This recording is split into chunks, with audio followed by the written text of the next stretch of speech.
Ako si Elias, at kasama ko ang aking kapatid na si Lila sa isang hindi malilimutang karanasan sa aming buhay. Ang lahat ay nagsimula sa isang tahimik na Sabado ng umaga sa aming maliit na baryo na napapaligiran ng malawak na kagubatan. Palaging sinasabi ng aming mga magulang na huwag naming pasukin ang gubat sa likod ng aming bahay. Ngunit sa murang edad na 16 at 14, ang tukso ng misteryo ay mahirap labanan. Isang araw, nagpasya kaming maglakbay sa loob ng gubat para hanapin ang sinasabing nawawalang puno na nagbibigay raw ng kapangyarihan sa sino mang makakita. May dala kaming maliit na bag na puno ng tubig at ilang piraso ng tinapay. Habang papalalim kami sa gubat, unti-unti naming nararamdaman ang pagbabago ng paligid. Ang mga puno ay tila nagiging mas makapal at ang liwanag ng araw ay halos hindi na makapasok sa ilalim ng kanilang mga sanga. "Ate, parang may kakaiba rito," sabi ni Laila habang lumilinga-linga sa paligid. Nangilabot ako sa kanyang sinabi. Ramdam ko ang malamig na hangin na tila gumagapang sa aking balat.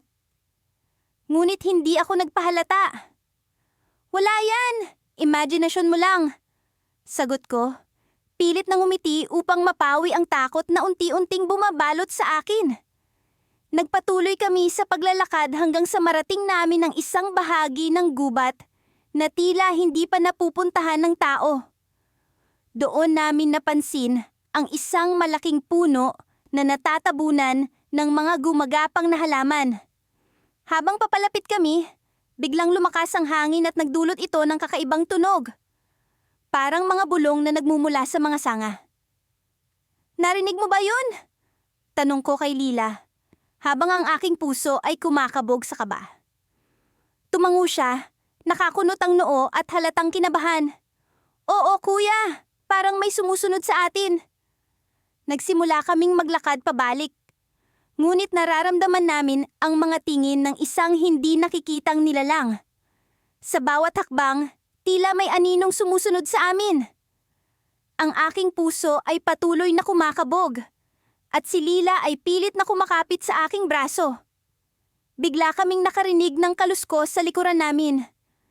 Parehas kaming napalingon, ngunit wala kaming nakita. Ang paligid ay tahimik, maliban sa tunog ng mga dahon na hinahampas ng hangin. "Elias, ano to?" tanong ni Lila, habang ang kanyang boses ay nanginginig. Hindi ko alam ang isasagot. Ang aking isip ay puno ng takot at pag-aalala. Kasabay ng aming pagtakbo, naramdaman namin ang pagbigat ng hangin, at tila may mga matang nagmamasid sa bawat galaw namin. Pagdating namin sa gilid ng gubat, napansin naming hindi na kami nag-iisa. Sa likod ng isang puno, may aninong nakatayo at tila kami minamasdan. Ang kanyang anyo ay hindi malinaw, ngunit ang presensya nito ay nagdulot ng matinding takot sa aming dalawa. Hindi namin alam kung paano kami nakalabas ng gubat. Ang tanging alam ko ay ang paninindig ng aking balahibo at ang malamig na pawis na bumabalot sa aking katawan. Sa aming pag-uwi, tanging katahimikan ang bumalot sa aming dalawa. Ngunit alam naming hindi pa tapos ang kwentong ito. Sa aming pagbalik sa bahay, doon namin napagtanto na ang aninong sumusunod sa amin mula sa gubat ay hindi nawala.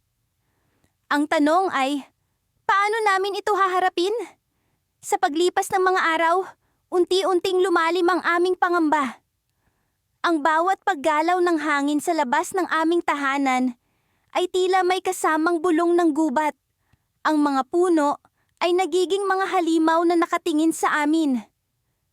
Ngunit hindi ito maaring maging hadlang. Kailangan naming malaman ng lihim ng anino na sumusunod sa amin. Isang gabi, habang ang buwan ay nagkukubli sa likod ng ulap, nagpasya kaming bumalik sa gubat. Isang desisyon na puno ng takot, ngunit kinakailangan. Ang aking kapatid na babae, si Lila, ay may hawak na maliit na lampara na nagbibigay liwanag sa aming daan. Ako naman ay may daladalang lumang mapa na nakuha namin mula sa aming ama. Isang palatandaan ng mga lumang daan papunta sa puso ng kagubatan. Bakit natin ito ginagawa? Tanong ni Lila habang kami naglalakad sa makalumang landas. Naririnig ko ang kaba sa kanyang tinig. Ngunit may kung anong determinasyon sa kanyang mga mata na nagbigay lakas sa akin. Dahil hindi tayo makakatakas sa takot na ito hanggat hindi natin nahaharap. Sagot ko. Pilit na ipinapakita ang tiwala na sa totoo lang ay hindi ko rin ramdam. Habang papalapit kami sa gitna ng gubat, mas naging masalimuot ang aming pakiramdam. Ang lampara ni Lila ay tila lumalabo. Ang hangin ay nagiging malamig at mabigat. Sa bawat hakbang, ang paligid ay nagiging mas surreal. Para bang lumalayo kami sa realidad at papunta sa ibang dimensyon. Napahinto kami nang biglang may narinig na kaluskos sa aming likuran. Pareho kaming natigilan. Ang aming mga matay nagtatagpo, puno ng pag-aalala. Ngunit nang kami lumingon, wala kaming nakita kundi madilim na mga puno at ang malamlam na liwanag ng lampara. Nagmamadali kaming nagpatuloy. Alam naming kailangan naming makarating sa isang lugar kung saan maaari naming maharap ang anino. Sa wakas, narating namin ang isang maliit na clearing. Isang lugar na puno ng mga ligaw na bulaklak na tila naghahari sa gitna ng kagubatan. Dito namin naramdaman ang kakaibang presensya. Isang anino ang unti-unting nabubuo sa gitna ng mga bulaklak. Lumalakad papalapit sa amin. Hindi ko maipaliwanag, ngunit parang pamilyar ang hugis nito. Ang anino ay tila may balikat at ulo, ngunit walang mukhang maaninag. Ito'y gumagalaw sa paraan na para bang kami tinatawag. Kahit puno ng takot, nagpasya akong humakbang pasulong. Sino ka? Tanong ko. Ang boses ko'y kumakalat sa malamig na hangin. Si Lila ay nasa likuran ko. Mahigpit na hawak ang lampara. Ang ilaw nito'y nanginginig na parang may sariling takot. Ang anino ay huminto. Tila nag-aalangan sa pagsagot. Ngunit sa di inaasahang pagkakataon, narinig namin ang isang boses. Isang pamilyar na boses. Ako'y parte ng inyong nakaraan, sabi nito, puno ng lungkot at kapayapaan. Biglang sumagi sa aking alaala ang mga kwento ng aming lola tungkol sa ninuno naming naglayas sa gubat. Isang magigiting na mangangaso na hindi na nakabalik. Sa pag-aakala naming ito'y parte lamang ng alamat, hindi namin inisip na maaaring totoo ito. Ngunit ang anino sa aming harapan ay tila nagpapatunay sa kwento. Bakit mo kami sinusundan? Tanong ni Laila. Ang kanyang boses ay puno ng pag-aalinlangan ngunit may halong pag-unawa. Upang ipaalam sa inyo ang aking pagkakamali. Sagot ng anino. Ang hangin ay nag-iba. Naging mas mabigat. Hindi ko nagawa ang aking tungkulin noon. Kailangan kayo ang magpatuloy. Sa puntong iyon, ramdam ko ang bigat ng responsibilidad na hindi namin inaasahan. Ang takot ay napalitan ng pag-unawa.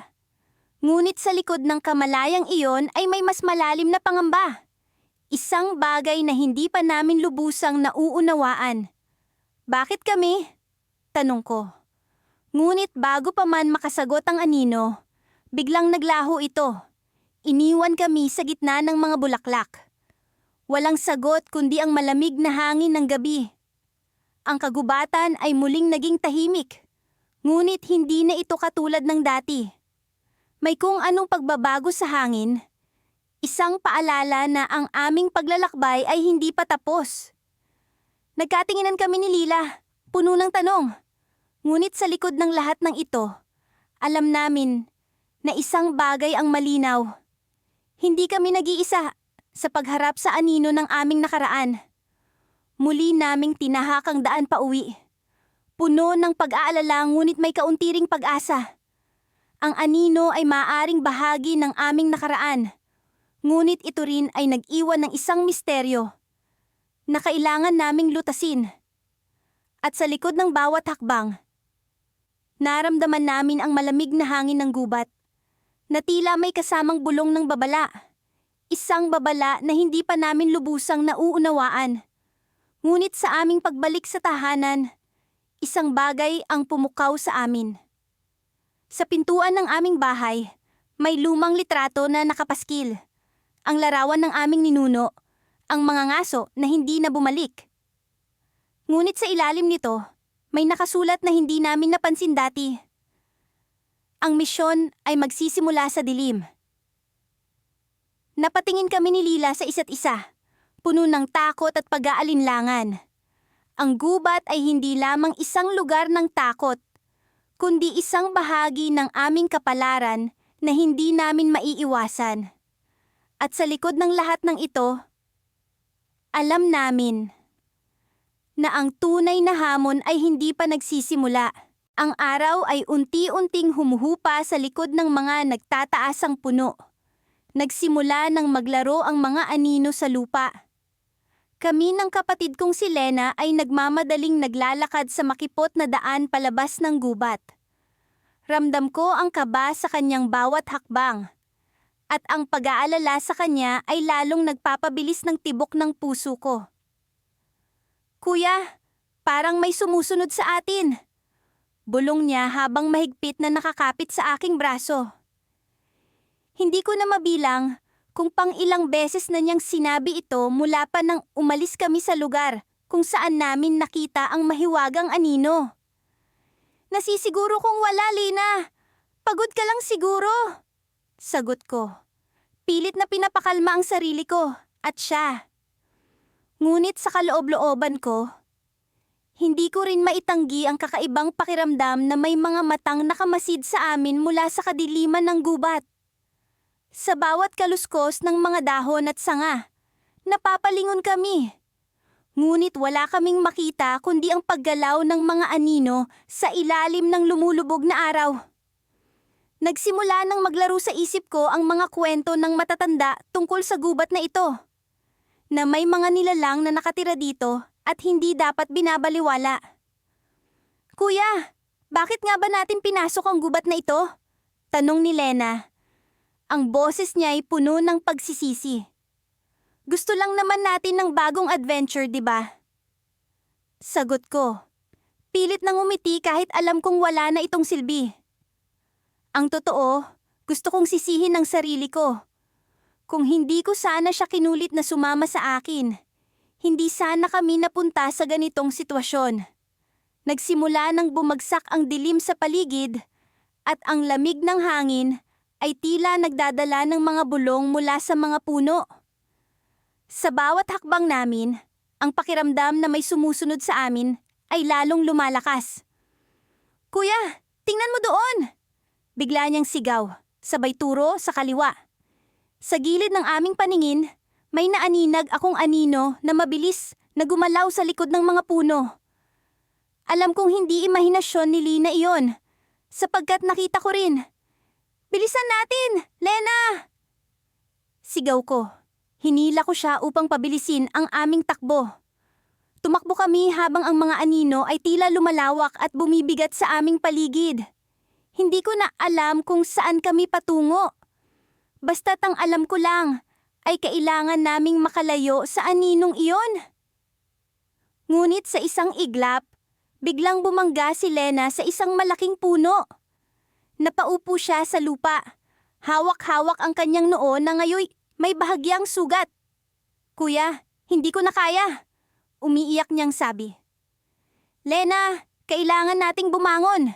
Kailangan nating makaalis dito. Halos pakiusap kong sabi habang kinakabahan. Ngunit ang katawan ko'y nagsisimula na ring manghina. Sa likod ng aking isipan, naroon ang takot na baka hindi na kami makaalis sa gubat na ito. Habang unti-unti kong tinutulungan si Lina na makabangon, naramdaman ko ang isang malamig na hangin na dumampi sa aking batok. Kasabay nito, narinig ko ang isang mabagal na pagtawa na tila nagmumula sa lahat ng direksyon. Para itong umaalingaw-ngaw sa paligid at hinahanap ng aking mga mata ang pinagmumulan nito. Nagkatitigan kami ni Lena, Parehong puno ng takot ang aming mga mata. Ano yun, kuya? Mahina niyang tanong. Hindi ko alam ang isasagot. Sa halip, hinila ko siya at sinubukan naming maglakad ng mas mabilis. Ngunit sa bawat hakbang, ang pagtawa ay tila mas lumalapit, mas lumalakas. Hanggang sa maramdaman ko na tila may mga kamay na humahawak sa akin mula sa likod. Kuya! Sigaw ni Lena.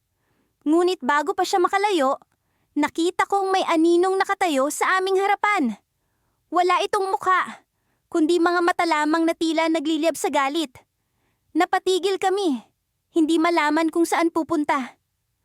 Sumigaw ako para takutin ang anino, ngunit parang wala itong narinig. Sa halip, ito ay unti-unting lumapit sa amin, at ang paligid ay tila lumulubog sa kadiliman. Hindi ko alam kung paano ito tatapusin. Pakiramdam ko'y wala kaming takas. At sa isang iglap, naramdaman ko ang isang malakas na hangin na tila humigop sa amin. Nagising ako sa lupa na nag-iisa. Si Lena'y wala sa tabi ko. Nanginginig sa takot, tumayo ako at tinawag ang kanyang pangalan. Ngunit wala siyang tugon. Sa likod ng aking isipan, naroon ang isang boses na nagsasabi, "Hindi pa ito tapos." At doon ko napagtanto na ang anino ay hindi lamang isang nilalang mula sa gubat, kundi isang sumpang kailangang putulin, bago pa man nito tuluyang lamunin ng aming mga kaluluwa. Hindi ko alam kung paano kami nakarating sa gilid ng gubat nang hindi namin namamalayan. Ang hangin ay tila nagbabadya ng panganib, at ang mga puno ay nagmistulang mga higanteng nagmamasid sa bawat hakbang namin.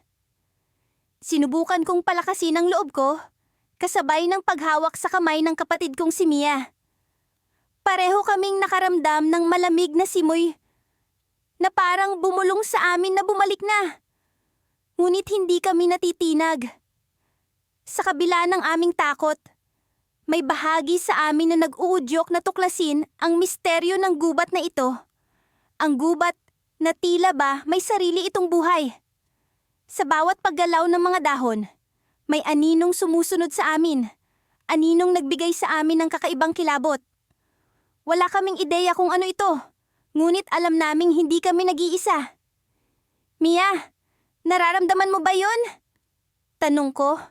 Pilit na pinapakalma ang boses ko. Oo, kuya. Parang may mga mata sa likod natin. Sagot niya. Pilit na pinipigilan ang panginginig ng kanyang boses. Nagpatuloy kami sa paglalakad. Tinatahak ang daan na tila ba walang hangganan. Sa mga kwento ng matatanda, sinasabing ang gubat na ito ay tahanan ng mga nilalang na hindi natin kayang ipaliwanag. Mga espiritong nagbabantay sa kanilang teritoryo. Mga kaluluwang hindi matahimik. Ngunit sa kabila ng lahat ng babala, narito kami, tinutuklas ang lihim na nakatago sa likod ng makakapal na mga puno. Bigla, may narinig kaming kaluskos sa aming likuran. Agad kaming tumigil, nagkatinginan, at hinanap ang pinagmulan ng tunog. Sa mga anino ng gubat, may tila bahugis ng tao na gumagalaw. Hindi kami makapaniwala. Ang anino ay tila ba may sariling pag-iisip, nagmamasid, nag-aabang. Lumapit tayo, Mia. Kailangan nating malaman kung ano ito. Bulong ko, kahit na ang puso ko ay nagbabanta ng pagpalpit ng malakas. Habang papalapit kami, ang anino ay unti-unting nagkaroon ng anyo. Isang matandang babae, nakasuot ng lumang damit, ang lumitaw mula sa kadiliman. Ang kanyang mukha ay puno ng kilabot na mga sugat, ngunit ang kanyang mga mata ay puno ng lungkot. Ramdam ko ang takot ni Mia sa likod ko, ngunit hindi kami umatras. Kayo ba ang mga anak ni Mang Lito? Tanong ng matanda. Ang boses niya ay tila ba isang bulong mula sa nakaraan. Nagkatinginan kami ni Mia. Nagtataka kung paano niya kami nakilala. Oo, kami po ang mga anak ni Mang Lito. Sagot ko, puno ng pag-aalinlangan. Matagal ko na kayong inaabangan. Maraming taon na ang nakalipas. Siya ang tumulong sa akin. Ngayon, kailangan ko kayo. sabi ng matanda. Ang kanyang mga mata ay puno ng pagmamakaawa. Hindi kami makapaniwala sa kanyang mga sinasabi. Ang aming ama, si Mang Lito, ay kilala sa aming barangay bilang isang tahimik at simpleng tao. Walang indikasyon na may lihim siyang tinatago mula sa amin. Ngunit ang matandang ito ay tila ba may koneksyon sa kanya. Isang koneksyon na hindi namin maipaliwanag. Paano po namin kayo matutulungan? Tanong ni Mia. Ang kanyang boses ay puno ng awa.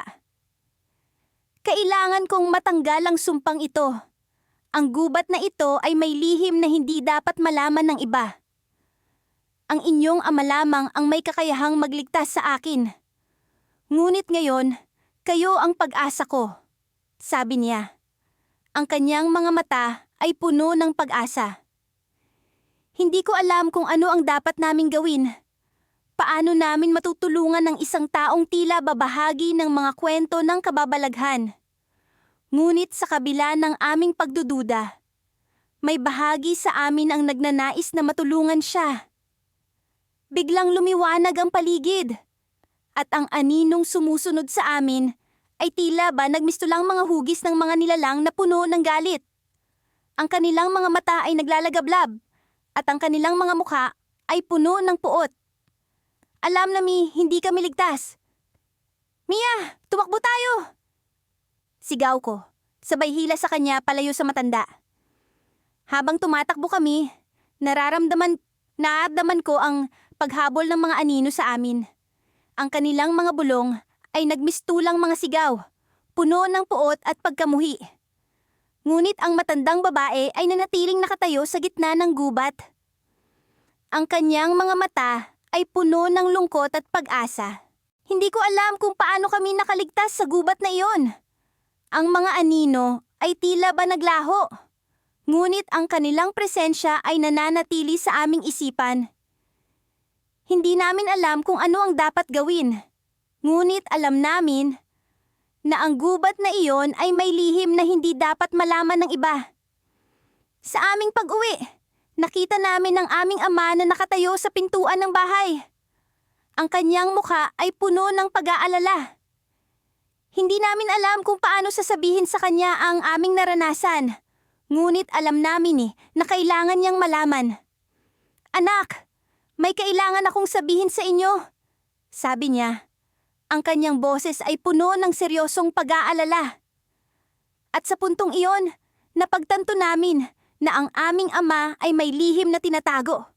Isang lihim na magbabago sa takbo ng aming mga buhay. Mabilis ang tibok ng puso ko habang tahimik kaming naglalakad ni Ate Lila sa makitid na daan ng kagubatan.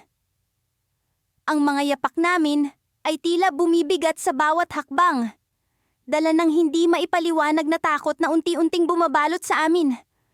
Ang aninong iyon, ang palaging nagsusunod sa amin mula pa noong pumasok kami sa kagubatan, ay tila mas nagiging malapit. Mas naging mapanganib. Kuya, nararamdaman mo ba? Bulong ni Ate Lila, halos hindi ko marinig dahil sa ingay ng mga dahon sa aming paligid. Hindi ko alam kung ano ang dapat kong maramdaman, ngunit alam kong hindi ito tama. May kung anong bumubulong sa hangin, tila mga salitang hindi ko maintindihan ngunit sapat para magpatayo ng balahibo ko. Oo ate, parang may nakatingin sa atin. Sagot ko.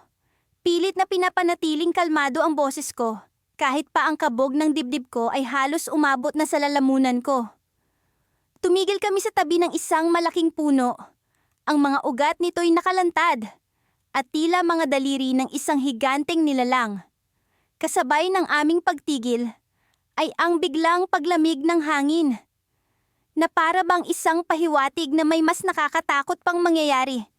Ate, sa tingin mo ba? Ito yung sinasabi ni Lola? Tanong ko.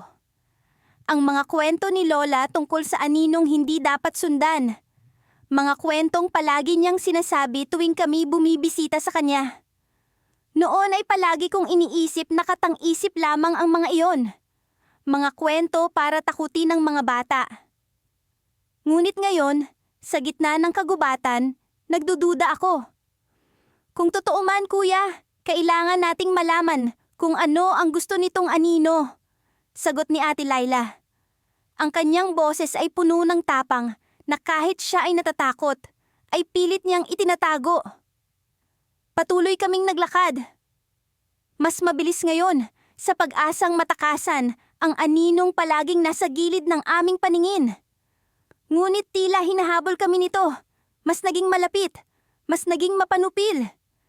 Kailangan naming makalabas sa kagubatan bago pa kami tuluyan nitong mahuli. Napansin ko ang kakaibang liwanag sa unahan, isang sinag ng araw na tila umaanyaya. Ate, doon tayo! Sigaw ko, sabay turo sa liwanag.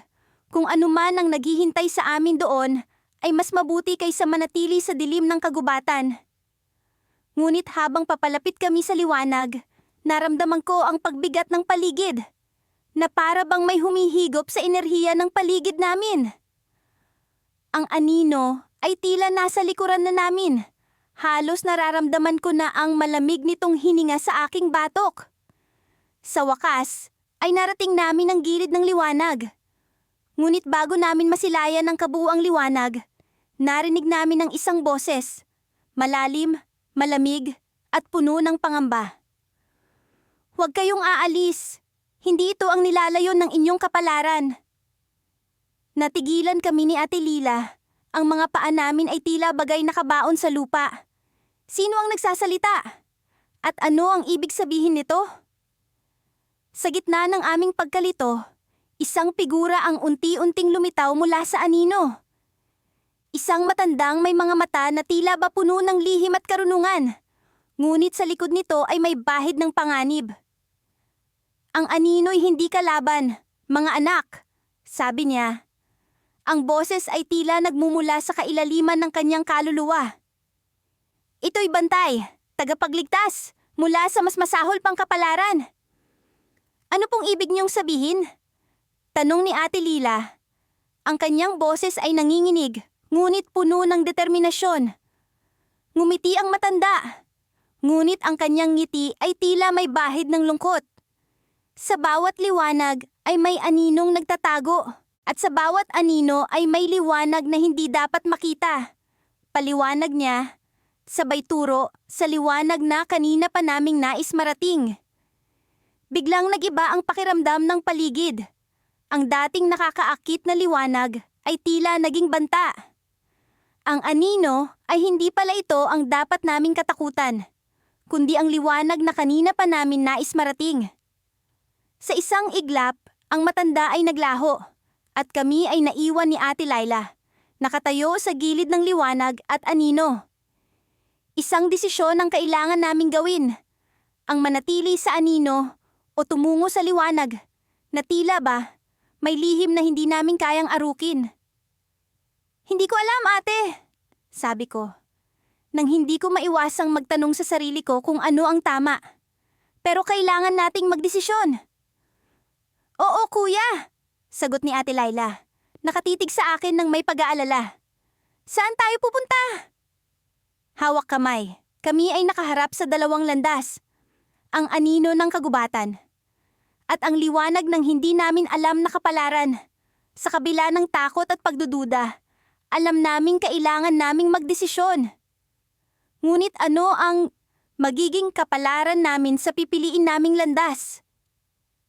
Sa gitna ng madilim na gabi, kami ng kapatid kong si Althea ay naglalakad sa lumang daan patungo sa aming bahay. Ang hangin ay malamig, at ang mga dahon ng puno ay tila may sariling buhay.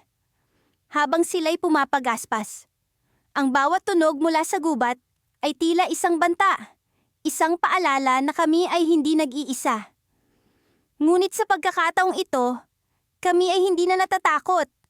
Sa halip, kami determinado na malaman ang katotohanan sa likod ng aninong sumusunod sa amin. Althea, sa tingin mo ba ay tama ang ginagawa natin?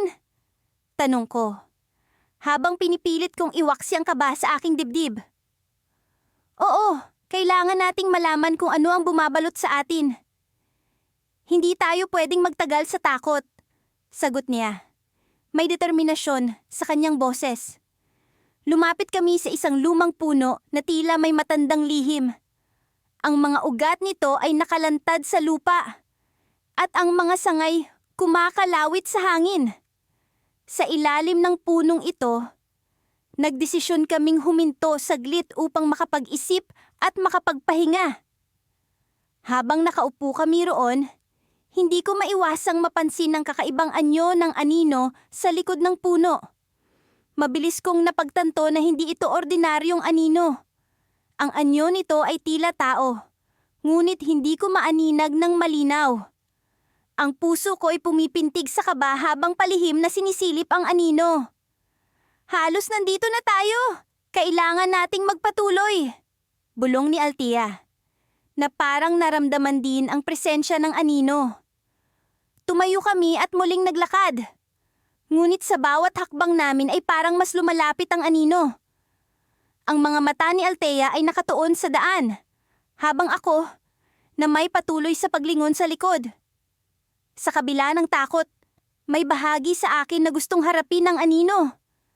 Subalit, alam kong hindi ito basta-basta. Sa aming paglalakad, biglang may narinig kaming kaluskos mula sa gilid ng daan. Tumigil kami at nagtinginan. Kapwa nagtataka kung ano ang pinagmulan nito. Biglang lumitaw ang isang lalaki mula sa mga puno. Matangkad, may mahaba at magulong buhok, at ang kanyang mga mata ay tila walang buhay. "Sino ka?" tanong ni Althea, habang ako'y napaatras ng bahagya. Ang lalaki ngumiti, ngunit ang ngiti niya ay tila puno ng kasamaan. "Ako'y bahagi ng gubat na inyong sinilungan. Ang gubat na ito ay may sariling buhay, at ako'y isa sa mga bantay nito." "Anong ibig mong sabihin? Bakit mo kami sinusundan?" tanong ko. Pilit na kinakalma ang sarili. "Sinusundan ko kayo dahil kayo'y napili. Kayo ang magbibigay liwanag sa kung ano ang nakatago sa dilim ng gubat na ito." Sagot niya. Ang boses ay parang alingawngaw ng hangin. Hindi ko maipaliwanag ang kaba na dumadaloy sa aking mga ugat. Pero sa likod ng takot, may bahagi sa akin na gustong malaman pa ang kanyang sinasabi. "Napili? Paano kami napili?" tanong ni Althea. Ang kamay ay mahigpit na nakahawak sa akin. "Ang anino! Ito'y hindi banta kundi gabay. Ito'y magdadala sa inyo sa lihim na nagkukubli sa ilalim ng lupa." "Isang lihim na matagal nang nakakubli sa kadiliman," sabi ng lalaki bago siya biglang naglaho sa hangin, na parang usok na hinipan ng hangin. Pareho kaming natigilan ni Althea. Hindi alam kung ano ang susunod na gagawin. Ang anino, na sa simula ay aming kinatatakutan, ngayon ay tila may mas malalim na layunin. Sa kabila ng takot, nakaramdam kami ng kakaibang kaginhawaan. Ngunit kasabay din nito ang alalahanin. Ano ang lihim na sinasabi ng lalaki? At bakit kami ang napili? Habang patuloy kaming naglalakad, ang gubat ay tila lumalalim sa kadiliman. Ang mga puno ay nagmistulang higante na nagmamasid sa bawat galaw namin. Ang anino ay nasa likod pa rin namin, ngunit ngayon ay tila hindi na kami takot. Sa halip, kami nagpasya na sundan ito sa kung saan man ito patungo. Nagpatuloy kami sa paglalakbay hanggang sa marating ang isang lumang hukay sa gitna ng gubat. Ang hukay ay tila pintuan sa ilalim ng lupa. Madilim at hindi maipaliwanag. Alam namin na ito ang lugar na tinutukoy ng lalaki. "Althea, handa ka na bang bumaba?" tanong ko, habang pinagmamasdan ng hukay. "Handa na ako. Kailangan nating malaman ang lihim ng gubat," sagot niya. Ang boses ay puno ng pag-asa at takot. Bago kami bumaba, tumingin kami sa paligid. Ang anino ay nasa tabi namin, tila nag-aanyaya na sumama sa amin sa ilalim. Sa kabila ng kaba, kaming nagpasya na bumaba sa hukay. Dala ang pag-asa na sa ilalim nito ay matatagpuan namin ang sagot sa mga tanong na matagal nang bumabagabag sa amin. Ngunit sa pagbaba namin sa hukay, biglang may narinig kaming boses. Isang bulong na nagmumula sa ilalim ng lupa. Kayo ang susi, sabi ng boses, na nagbigay ng kakaibang kilabot sa aming mga balat. At doon, aming napagtanto. Ang gubat ay hindi lamang tahimik na tagapagmasid. Ito'y may sariling kwento at kami bahagi nito. Sa hindi inaasahang pagkakataon, kaming napili na maging susi sa isang lihim na matagal nang nakaakubli sa dilim. Sa pagmulat ng aking mga mata, kita ko ang malamlam na sinag ng araw na sumisilip sa makakapal na sanga ng mga puno. Naramdaman ko ang lamig ng lupa sa aking likod at ang marahang paghinga ng kapatid kong si Aling sa aking tabi. Matapos ang tila walang katapusang paglalakbay sa gubat, umaasa kaming makakakita na ng daan pa uwi. Pero tila nilalaro kami ng gubat, paikot-ikot at pabalik-balik sa parehong lugar. Aling, kailangan na nating umalis dito. Bulong ko habang sinisikap kong bumangon. Hinawakan ko ang kanyang kamay para gisingin siya. Nagising siya na may bakas ng pagod at takot sa kanyang mga mata. Saan na tayo pupunta, kuya? Tanong niya. Nanginginig pa rin sa lamig at kaba. Hindi ko alam ang sagot. Minsan, kahit anong gawin ko, nararamdaman kong hindi kami nag-iisa. Parang may pares ng mga mata na laging nakamasid. Mga anino na palaging nasa gilid ng aming paningin. Kahit saan kami magtungo, naroroon ang mga anino. Para silang mga multo ng gubat. Laging nagkukubli, ngunit laging nagbabantay. Habang naglalakad kami, inalala ko ang mga kwento ni Lolo tungkol sa mga espiritu ng gubat. Sinasabi niya na ang gubat ay may sariling buhay, may sariling mga tanod at bantay. Noong mga bata pa kami, madalas naming gawing biro ang mga kwento ni Lolo. Pero ngayon, habang nararamdaman ko ang malamig na hangin sa aking balat at ang mga aninong naglalaro sa gilid ng aking paningin, tila totoo ang lahat ng ito. Aling, huwag kang bibitaw, paalala ko sa kanya. Mahigpit niyang hinawakan ng aking kamay at sabay kaming nagpatuloy. Sa malayo, may naririnig kaming tunog ng agos ng tubig. Isang ilog, isang pag-asa. Habang papalapit kami sa ilog, unti-unti ring nawawala ang bigat ng aming mga hakbang. Pero sa bawat hakbang, parang lumalakas din ang bulong ng gubat. Mga boses na di mawari kung saan nagmumula. Nang makarating kami sa gilid ng ilog, nakita namin ang malinaw na tubig na dumadaloy. Pero may kakaiba. Sa ilalim ng tubig, may aninong gumagalaw. Tumingin ako kay Aling at kita ko sa kanyang mga mata ang parehong tanong na nasa isip ko. Ano ang mga aninong iyon? Binalak kong lumapit, pero may naramdaman akong malamig na hangin na pumigil sa akin. Parang may bumulong sa aking tenga. Huwag! Mabilis kong hinatak si Aling palayo sa ilog at sa paglingon ko, nakita ko ang mga anino na kumakawala mula sa tubig. Sumasayaw sa hangin, papalapit sa amin. Tumakbo kami ni Aling nang walang lingon-lingon. Ang aming mga puso'y lumalakas ang kabog sa takot hanggang sa marating namin ang isang bukas na bahagi ng gubat. Sa gitna nito, may nakita kaming maliit na kubo. Tila isang himala. Walang pag-aalinlangan, pumasok kami sa loob, umaasang makahanap ng kanlungan.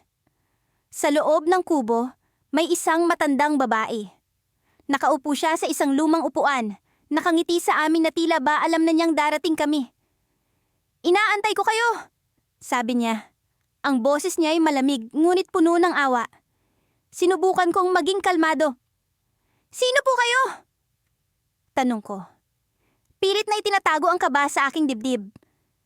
Ako si Aling Rosa, sagot niya. Matagal na akong nangangalaga sa gubat na ito. At kayo, mga batang ligaw, ay sinundan ng mga anino ng nakaraan. Hindi ko alam kung paano siya nagkaroon ng kaalaman sa aming sitwasyon, pero ramdam ko ang bigat ng kanyang mga salita. Anong ibig mong sabihin? Tanong ko. Ang gubat na ito ay puno ng mga alaala. At ang mga anino ay bahagi ng mga alaalang iyon. Sila ang mga kaluluwang hindi matahimik. Paliwanag ni Aling Rosa, habang tumayo siya at lumapit sa amin. Naramdaman ko ang higpit ng kapit ni Aling sa aking braso. Naramdaman ko rin ang pag-aalala sa kanyang mga mata. Paano kami makakabalik sa amin? Tanong niya, halos mangiyak-ngiyak na. Ngumiti si Aling Rosa, ngunit may lungkot sa kanyang mga mata. Kailangan ninyong harapin ang mga anino. Kailangan ninyong malaman ang kanilang kwento.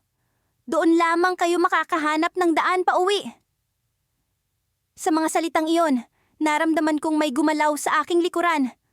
Paglingon ko, nakita ko ang isang anino. Hindi na nagtatago, hindi na nagkukubli. At doon ko napagtanto, ang anino ay hindi lamang bahagi ng gubat. Isa itong bahagi ng aming pamilya.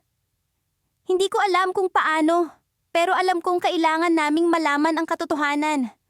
At sa aming pagtuklas, natanto kong hindi pa ito ang katapusan. Sa halip, ito pa lamang ang simula ng mas malalim na kwento ng aming pamilya at ng gubat na tila buhay na buhay. At sa sandaling iyon, sa malamlam na liwanag ng kubo, natuklasan ko ang lihim ng aming nakaraan. Isang lihim na magbabago sa amin magpakailanman. Hindi ko maiwasang magising sa kalagitnaan ng gabi, habang ang malamig na hangin mula sa gubat ay dahan-dahang pumapasok sa bintana ng aming maliit na kubo. Ang mga anino ng mga puno ay tila nakikipaglaro sa liwanag ng buwan. Nag-iwan ng mga kakaibang hugis sa dingding na para bang may sariling buhay. Lumapit ako sa bintana. Hinayaan ng aking mga mata na maglakbay sa madilim na kalawakan ng kagubatan. Sa kabila ng takot, naroon ang hindi maipaliwanag na pagnanasa na malaman ang lihim na bumabalot sa lugar na ito. Ano ang ginagawa mo? Tanong ni Laila, ang kapatid kong babae. Habang bumangon siya mula sa kanyang higaan, napansin ko ang kaba sa kanyang tinig na parehong nararamdaman ko. Hindi ko alam, sagot ko. Binaling ang tingin sa kanya. Mayroong isang bagay na hindi natin nakikita pero nararamdaman. Tumingin si Lila sa akin. Ang kanyang mga mata ay puno ng pag-aalala. Alam namin na mula pa noong bata kami, ang gubat na sinasabi ng matatanda na puno ng mga misteryo ay palaging may kakaibang epekto sa amin. Hindi ito basta-bastang lugar. Maraming kwento ng mga taong nawala at hindi na muling natagpuan. Ngunit sa isang bahagi ng aming isipan, gusto naming malaman ang katotohanan. Bakit hindi natin subukang hanapin kung ano man ang sumusunod sa atin mula sa gubat? Biglang tanong ni Lila. Ang kanyang mungkahi ay tila isang hamon sa amin. Ngunit alam kong sa loob-loob ko ay matagal ko nang gustong gawin iyon. Pumayag ako, at matapos ang ilang sandali ng paghahanda, tahimik kaming lumabas ng kubo. Ang malamig na hangin ay tila dumampi sa aming mga balat na para bang may babala. Subalit, hindi kami tumigil. Ang aming mga hakbang ay dahan-dahang nagdala sa amin sa landas na patungo sa kagubatan. Habang papalalim kami, nararamdaman ko ang bigat ng hangin, na parang may mga mata ang tumitingin sa amin mula sa kadiliman.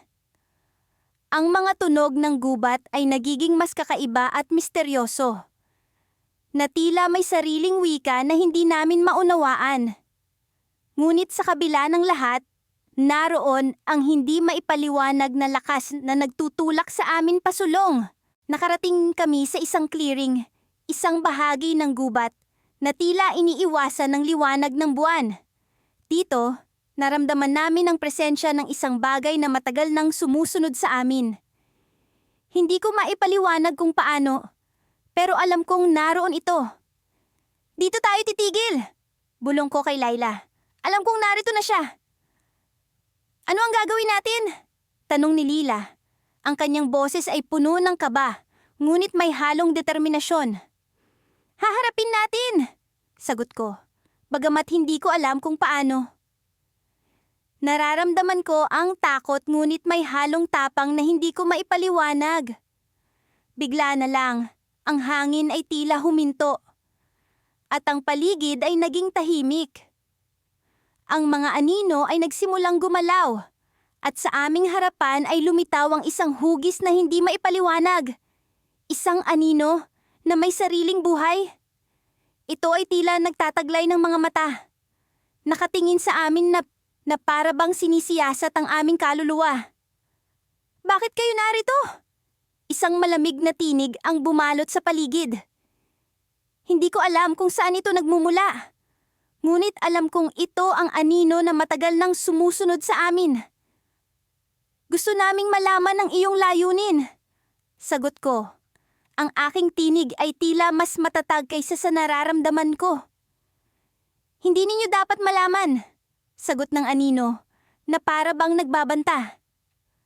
Ang gubat ay may sariling kwento, at hindi ninyo dapat itong pakialaman.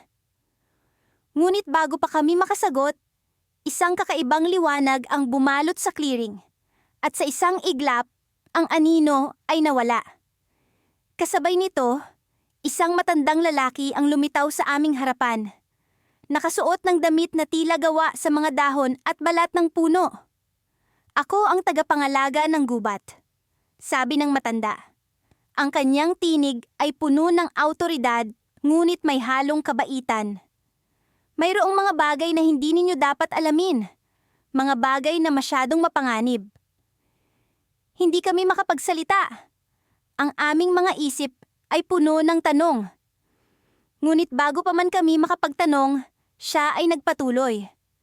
Ngunit dahil sa inyong lakas ng loob, bibigyan ko kayo ng pagpipilian, sabi ng matanda. Isang lihim ang inyong malalaman, ngunit kapalit nito, isang bahagi ng inyong buhay, ang hindi na muling magiging tulad ng dati. Hindi ko alam kung ano ang ibig sabihin ng matanda. Ngunit alam kong may malaking desisyon kaming dapat gawin. Ngunit bago pa man kami makapagpasya, bigla na lang siyang nawala, kasama ng liwanag na bumalot sa amin. Kami ni Lila ay naiwan sa gitna ng clearing. Puno ng pag-aalinlangan at takot. Ang gubat ay tila naging mas tahimik, at ang anino na matagal nang sumusunod sa amin ay tila naglahong parang bula. Ngunit alam kong hindi pa ito ang wakas.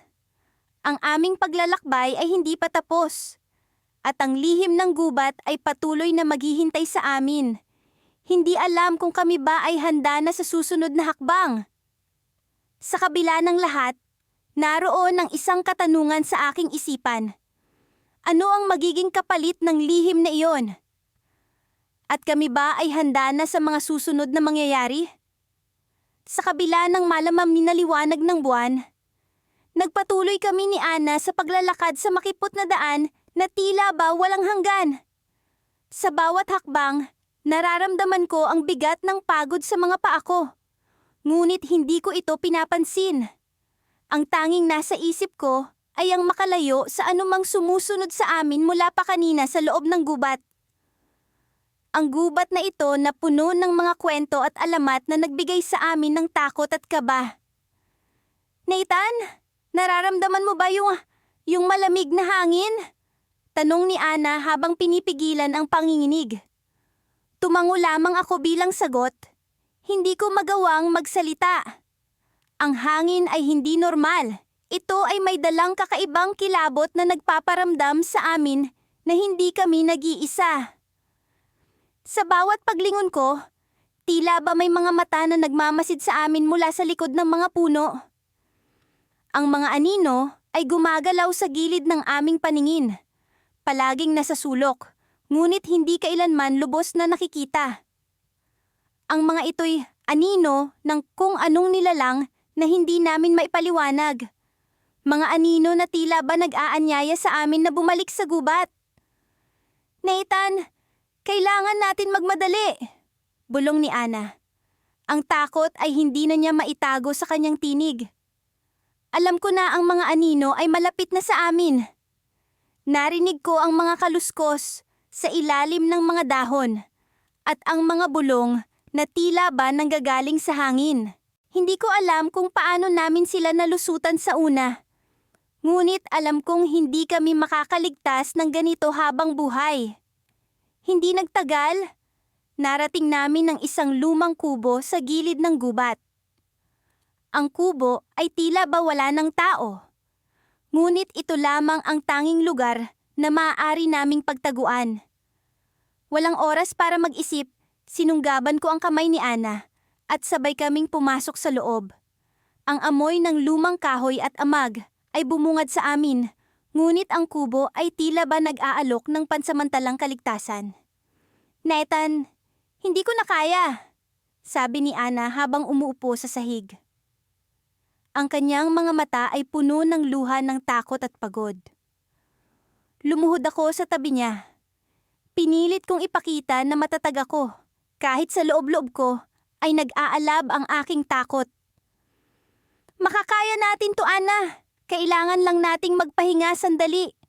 Pag-aalo ko sa kanya, kahit na hindi ko rin alam kung paano namin lalabanan ng mga anino. Sa ilalim ng dilim, narinig namin ang paggalaw sa labas. Ang mga anino ay nagtipon sa paligid ng kubo. Tila ba nag-aabang sa susunod naming hakbang. Sa gitna ng aming pag-aalala, napansin ko ang isang lumang libro sa mesa. Ang pabalat nito ay puno ng alikabok, ngunit ang disenyo nito ay pamilyar. Parang nakita ko na ito sa isa sa mga kwento ng aming lola. Sa kabila ng aking pagdududa, binuksan ko ang libro. Ang mga pahina ay puno ng mga lumang salaysay tungkol sa mga anino ng gubat, kung paano sila nagmumula at paano sila maaring talunin. Nathan, ano yan? Tanong ni Ana. Lumapit siya sa akin at tiningnan ang libro. Ito yata ang kailangan natin. Habang binabasa namin ang mga kwento, unti-unting lumilinaw sa amin ang katotohanan. Ang mga anino ay hindi basta-basta. Sila ay mga kaluluwa ng mga nawala sa gubat, naghahanap ng kapiling at kapayapaan. Ngunit ang isang pahina ay nagbigay ng babala.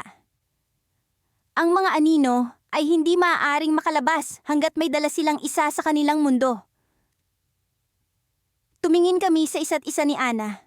Alam namin na may kailangan kaming gawin. Ngunit paano namin matatalo ang mga anino? Sa gitna ng aming pag-iisip, narinig namin ang isang kakaibang tunog mula sa labas. Isang boses na pamilyar. Isang tawag na hindi namin inaasahan. Nathan, Ana! Tulungan niyo ako! Ang boses ay nagmumula sa labas. Isang boses na hindi namin narinig ng matagal na panahon. Ang boses ng aming kapatid na matagal nang nawala sa gubat. Bumalik ang lahat ng alaala. Ang araw na nawala siya. Ang pagkabigo naming hanapin siya. Hindi ko alam kung ano ang gagawin. Ang mga anino ay tila ba nag-alok ng isang bagay na hindi namin kayang tanggihan. Isang pag-asa na maibabalik ang aming kapatid. Ngunit alam namin na ito ay maaaring bitag. Tumingin ako kay Ana. At sa kanyang mga mata ay nakita ko ang parehong pag-aalinlangan.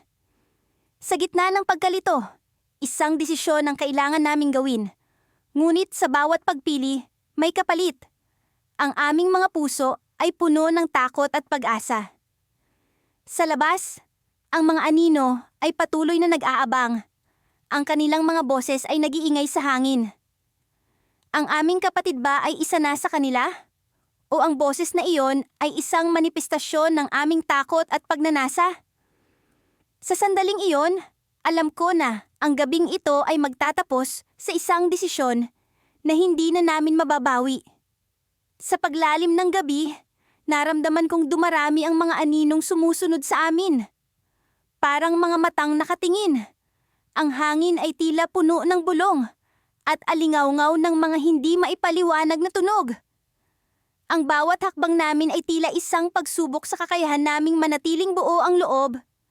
Ngunit hindi ko maitatanggi ang takot na unti-unting kumakapit sa akin. Ate, naririnig mo ba? Tanong ni Marco. Ang kapatid kong lalaki, habang pilit na dinadagdagan ng bilis ng kanyang paglakad. Mabilis ang tibok ng kanyang puso. na tila nakikiayon sa ritmo ng aming takot. Oo, Eko Marco, parang may humahabol sa atin. Sagot ko, umaasang ang aking boses ay magpapakalma sa kanya kahit papaano. Ngunit sa kabila ng aking mga salita, alam kong walang katiyakan ang aming kaligtasan. Sa dilim ng gubat, ang mga anino ay parang mga halimaw na handang sumalakay sa kahit sinong mga has na pumasok sa kanilang teritoryo. Ang mga puno ay tila naging mga tagapagtago ng mga lihim. Sa bawat pagdaan namin, ang kanilang mga dahon ay bumubulong ng mga kwento ng mga naunang naligaw at hindi na nakabalik. Ang hangin ay tila may dalang lamig na halos tumagos sa aking balat. Ngunit higit sa lahat, ang pakiramdam na may mga matang nakamasid sa bawat galaw namin ay ang siyang nagdudulot ng takot na parang hindi ko na kayang itago. Nagmamadali kaming naglakad. Ang mga paa namin ay tila lumilipad sa lupa sa pag-asang makalabas na sa lugar na ito. Ngunit sa kabila ng aming pag-usad, parang walang pagbabago sa paligid. Ang gubat ay tila walang hangganan at ang mga anino ay unti-unting lumalapit sa amin. Ate, tingin ko kailangan nating huminto, sabi ni Marco. Hinihingal at kitang-kita ang pagod sa kanyang mukha. Hindi na natin alam kung saan tayo papunta. Sa isang iglap, isang malamig na hangin ang dumaan sa aming harapan. At sa likod nito ay isang anino na tila may sariling buhay. Ang anino ay bumuo ng hugis ng isang tao. Ngunit wala itong mukha. Ang kanyang presensya ay tila isang babala na hindi namin dapat ipagwalang bahala. Marco, kailangan nating mag-isip ng paraan para makaalis dito, sabi ko. Habang ang aking mga mata ay pilit na hinahanap ang anumang bakas ng liwanag sa paligid. Ngunit sa bawat paglingon, ang mga anino ay tila nagiging mas makapal, mas malapit, at mas nagbabanta. Biglang nagkaroon ng kakaibang tunog sa paligid. Isang tila pagtaghoy ng mga nawala sa gubat na ito. Ang tunog ay pumuno sa aming pandinig, at ang takot ay lalo pang bumalot sa aming mga puso. Ngunit sa gitna ng kaguluhan, naramdaman ko ang isang kakaibang init sa aking bulsa. Agad akong nagulat nang makita ang lumang kwintas na ibinigay sa amin ng aming lola. Isang bagay na mula sa kanyang mga kwento ng mga sinaunang anito. Kinuha ko ang kwintas at itinaas ito. Umaasang ito ang magiging susi para makaligtas kami. Sa isang iglap, ang mga anino ay tila nag-iba ng anyo, na parang natatakot sa liwanag na dulot ng kwintas. Ngunit bago pa man ako makapagdiwang, narinig ko ang isang halakhak na pumuno sa hangin. Isang halakhak na tila galing sa mga anino mismo. Masyado kayong nagmamadali, mga bata, sabi ng boses na nagmumula sa kung saan puno ng pang-aasar at kasamaan. Hindi pa tapos ang laro. Sa isang iglap, ang kwintas ay biglang nagliwanag ng husto at ang mga anino ay tila naglaho. Ngunit bago pa man kami makapagpahinga, isang kakaibang tanawin ang bumungad sa amin. Ang gubat ay tila nagbago, ang paligid ay nag-iba, at kami ay nasa isang lugar na hindi namin inaasahan. Sa aming harapan, isang matandang puno ang nagpakita, at sa ilalim nito ay isang figura na tila nagtatago sa anino ng mga sanga. Isang figura na sa unang tingin ay hindi ko maipaliwanag. Mga mata na puno ng hiwaga, at isang katawan na parang di naabot ng panahon. Marco, kailangan nating maghanda!